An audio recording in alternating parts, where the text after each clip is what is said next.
Radhe Radhe friends, कैसे हैं आप सभी। आशा है आप सभी लोग बहुत अच्छे होंगे और बहुत प्रसन्न होंगे और इस सावन के महीने में भोले बाबा को प्रसन्न करने में सभी लोग लगे हुए होंगे। फ्रेंड्स, हमें सावन के महीने में कम से कम एक नियम बनाना चाहिए कि हम डेली शिवालय जाएं, जहां हमारे भोले बाबा हों। अगर सुबह नहीं जा पाएँ तो शाम को जाएं, लेकिन एक टाइम ज़रूर जाएं, क्योंकि सावन का महीना अत्यंत फलदायक है। क्योंकि सावन का महीना बहुत पुण्य देने वाला है और भोले बाबा को प्रसन्न करने के लिए हमारे पास ये पूरी साल में एक महीना होता है, जिसमें भोले बाबा एक लोटे जल से भी प्रसन्न हो जाते हैं। इसलिए हमें पूरी कोशिश करनी है और इसके लिए हमें कोई भी मौका चूकना नहीं है। तो आप लोग तैयार रहें भोले बाबा को प्रसन्न करने के लिए। आज का जो वीडियो मैंने बनाया है यह है शिवलिंग पर बेलपत्र कैसे चढ़ाया जाए। तो शिवलिंग पर बेलपत्र चढ़ाने के कई सारे नियम होते हैं।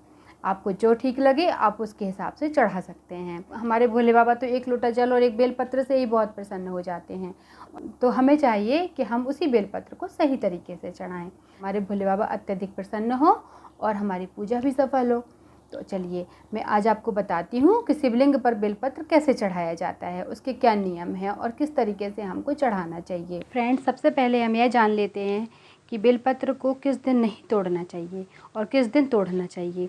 तो बेलपत्र को तोड़ने के लिए यह नियम बताया गया है कि कभी भी बेलपत्र सोमवार या फिर चतुर्दशी के दिन नहीं तोड़ना। यदि आपको भोले बाबा को सोमवार को बेलपत्र चढ़ाना है तो आप रविवार को ही बेलपत्र को तोड़कर रख लें। सोमवार और चतुर्दशी तिथि को बेलपत्र यदि हम तोड़ते हैं तो इससे भोले बाबा अप्रसन्न होते हैं। इसलिए हमको यह गलती कभी भी नहीं करनी चाहिए। फ्रेंड्स, भोले बाबा अत्यंत भोले हैं। यदि आप उनको सच्चे मन से एक लोटा जल भी समर्पित कर दें तो भी वो बहुत प्रसन्न हो जाते हैं। इसलिए यह सावन का महीना अति उत्तम महीना होता है भोले बाबा को प्रसन्न करने के लिए।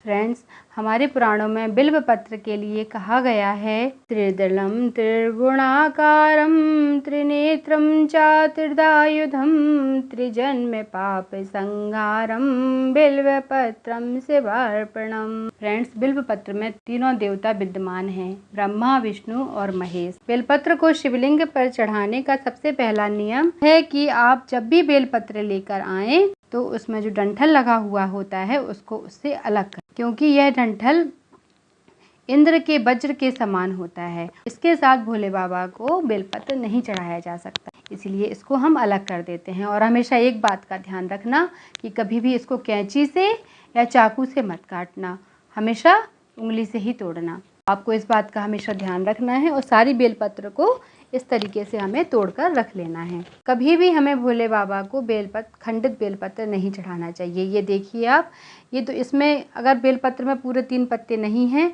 तो वो संपूर्ण बेलपत्र नहीं कहलाता है। 3 से अधिक होंगे तो बहुत अच्छा है, लेकिन अगर 3 से कम होंगे तो वो बेलपत्र भोले बाबा को नहीं चढ़ाया जाता है। कहीं से पत्ता कटा हुआ हो, फटा हुआ हो या छेद हो, ये वाले बेलपत्र भी भोले बाबा को नहीं चढ़ाए जाते हैं। पूरा तीनों पत्ते सही होने चाहिए, तभी भोले बाबा पर चढ़ाए जा सकते हैं। और हम जब भी भोले बाबा को बेलपत्र चढ़ाएंगे तो उसमें हम चंदन का प्रयोग करेंगे। मेरे पास ये लकड़ी है, मैं इसमें कॉटन लगा लेती हूँ और इससे मैं बेलपत्र पर राम का नाम लिखूँगी।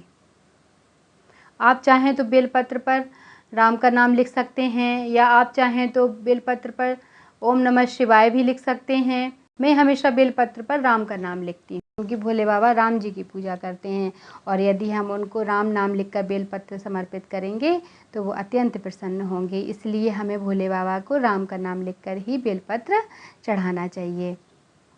और यदि आप चाहें तो ओम नमः शिवाय भी लिख सकते हैं। फ्रेंड्स, जब भी हम बेलपत्र में राम नाम लिखेंगे तब हम लिखते समय ओम नमः शिवाय का जाप करते जाएंगे। कभी भी बेलपत्र लिखते समय हमें कहीं और ध्यान अपना नहीं लगाना चाहिए। हमेशा ओम नमः शिवाय का जाप निरंतर करते रहना चाहिए। अब मैं एक बेलपत्र में आपको ओम नमः शिवाय लिख कर दिखाती हूँ। देखिए, ओम नमः शिवाय जब भी हम लिखेंगे तो सामने वाली पत्ती पर जो सामने बड़ी पत्ती होती है उस पर हम सीधा करके ओम लिखेंगे, कभी भी आड़ा करके ओम नहीं लिखेंगे।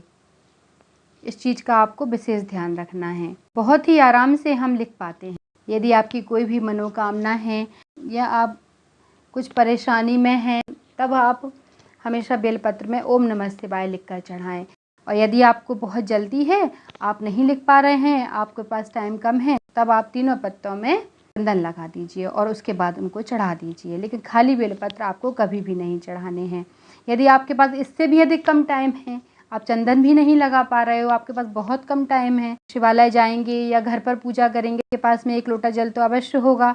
आपको कुछ नहीं करना है, बस बेलपत्र को लेना है, उस लोटे के जल में उसको डुबाकर और भोले बाबा पर चढ़ाते जाना है। यदि आपके पास अधिक बेलपत्र नहीं है तो आप एक ही बेलपत्र को बार बार जल में डुबाकर भोले बाबा पर चढ़ा सकते हो।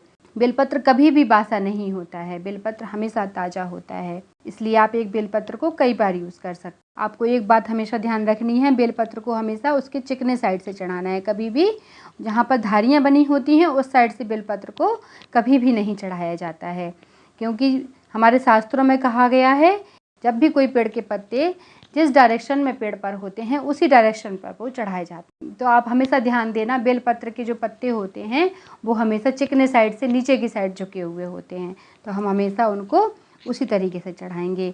और जब हम उसमें राम का नाम लिख देंगे या ओम नमः शिवाय लिखेंगे या चंदन लगा देंगे बेलपत्र पर, उसके बाद हम उस बेलपत्र पर थोड़ी सी चावल रखेंगे और चावल को रखकर फिर हम भोले बाबा पर चढ़ा देंगे। तो इस तरीके से बेलपत्र भोले बाबा को चढ़ाया जाता है।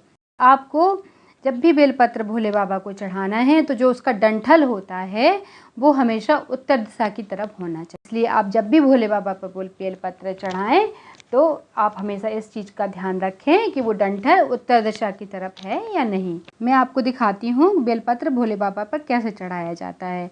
ये देखिए आप, मैं 2 उंगलियों से इस तरीके से बेलपत्र को पकड़ना है और 2 उंगलियां और इस अंगूठे से बेलपत्र को उठाना है और बेलपत्र को चिकने साइड से भोले बाबा के ऊपर चढ़ा देना है।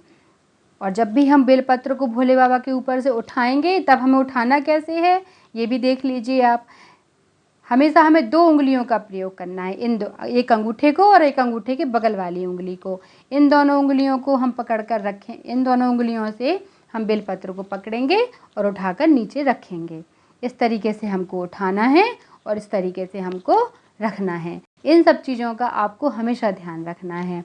ये छोटी छोटी सी चीज़ें हैं जो आप हमेशा ध्यान रख सकते हैं, क्योंकि बेलपत्र तो हम भोले बाबा को चढ़ाते ही हैं, लेकिन अगर हम उसको थोड़े से नियम के साथ चढ़ाएंगे तो भोले बाबा अत्यंत प्रसन्न होंगे और उनकी प्रसन्नता से हमें उनकी भक्ति प्राप्त होगी, क्योंकि सावन का महीना भोले बाबा को प्रसन्न करने का अति उत्तम महीना होता है। इसी महीने में हम भोले बाबा को अत्यंत प्रसन्न कर सकते हैं और इस महीने का हमें बहुत अधिक फ़ायदा उठाना है, क्योंकि हमें अपने भोले बाबा को प्रसन्न करना है, उनकी भक्ति प्राप्त करनी है।